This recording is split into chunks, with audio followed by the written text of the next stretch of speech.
આ તગડી લોકની અંદર મારી સરકોયો તો અજાજ નહીં ચાલ તમારા સાતમાં મેલે જઈ આરામ કરો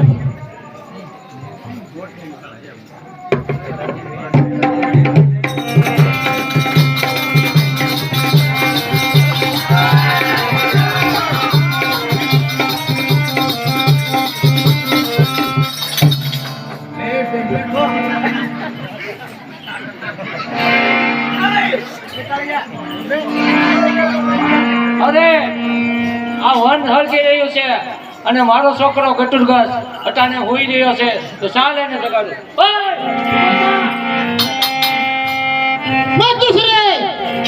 અત્યારે મને જગાડવાનું કારણ અરે તને કઈ ભાન છે કે નહીં? અત્યારે આ બધા વન હળગી રહ્યું છે ને તને નીંદર આવે છે? તો હું વનમાં જાઉં છું અને જોઈ લઉં છું ઈ યોદ્ધાને હમણાં જ હું કટકે કટકા કરીને પાછો આવું. તો પણ હું પણ તારી હારે આવવા તૈયાર નહીં માતુશ્રી પુરુષ